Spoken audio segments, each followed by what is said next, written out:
So, Lone Rider here with the Cannondale Super V2000, and done a little bit of work on this. I cleaned off some of the dirt. I got the Headshok sort of working. The fill valve's actually underneath. If you have one of these, don't try and take the top off.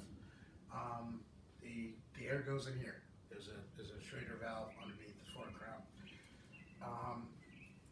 The seat post that was on there was too short, so I put an old one I had lying around on there. Greased everything. There was no grease in here. There was no grease on the clamp. There was no grease on the clamps of the stem. I switched the stem around.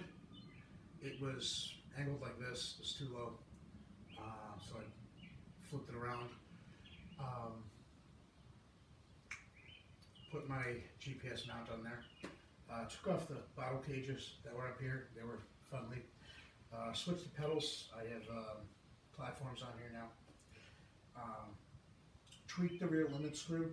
It wasn't going into the outermost rear cog. This is an 8-speed in the back and 3 in the front. And there were, I rode this for 10 miles today before I did this, but when I got home, there was a lizard skins neoprene boot around the air shock here, and also a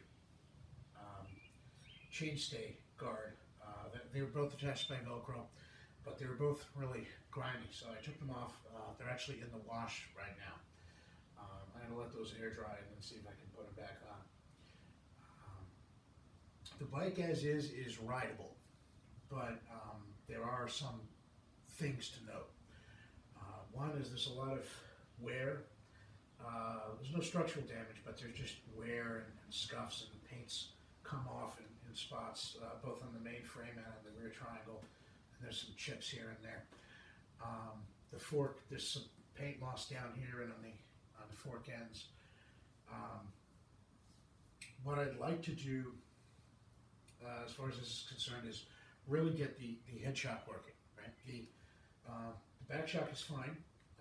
The Headshok, it has a problem with rebounding. If you slam on the front brake, which I know you shouldn't do, but if you do it and you don't make sure to lean your weight back, it gets shock dive. It dips down really suddenly. That could be a safety issue, and it could also it's also not good for the shock. Now, these Headshoks, some of them do have issues. I'm going to see what I can do with that, but if I can't, I believe there's a way to get adapters to just put a normal fork in here.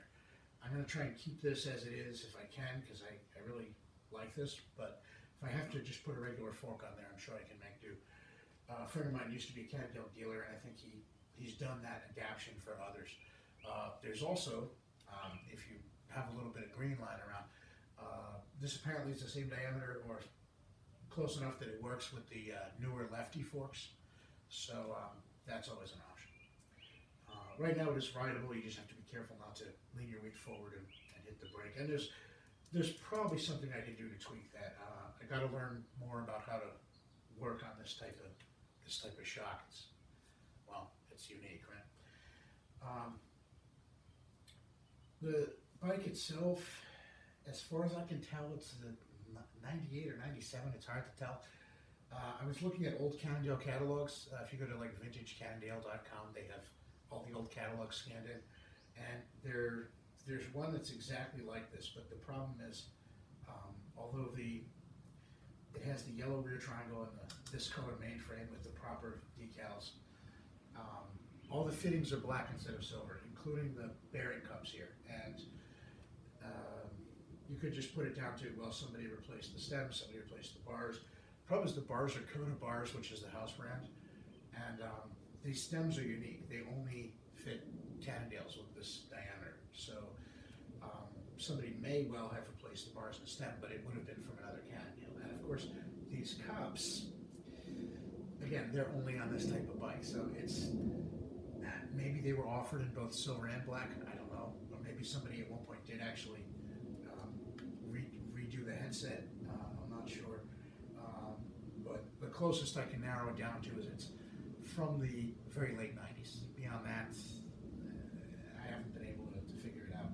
Now, assuming I can figure out where they put the serial number on this, there's a lot of literature on that. I might be able to look it right now I'm more concerned with getting it in proper mechanical condition. Like I said, it's rideable now, but I wouldn't want to take it off-road until I get this shock fixed.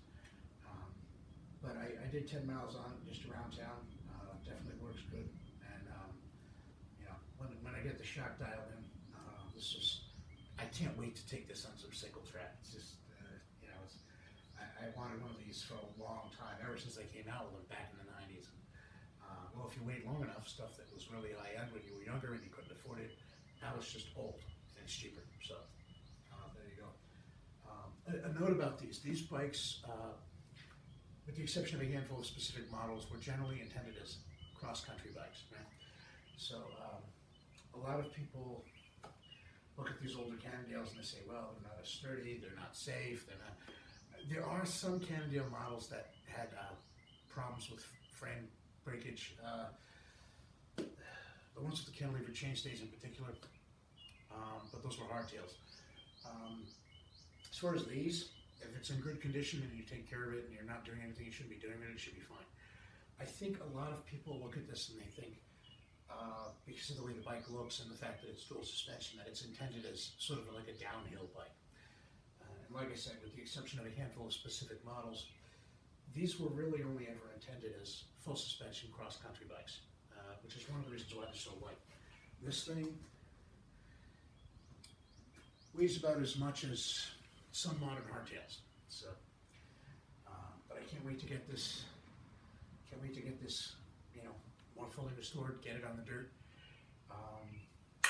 It's really cool. I'm Rounder out.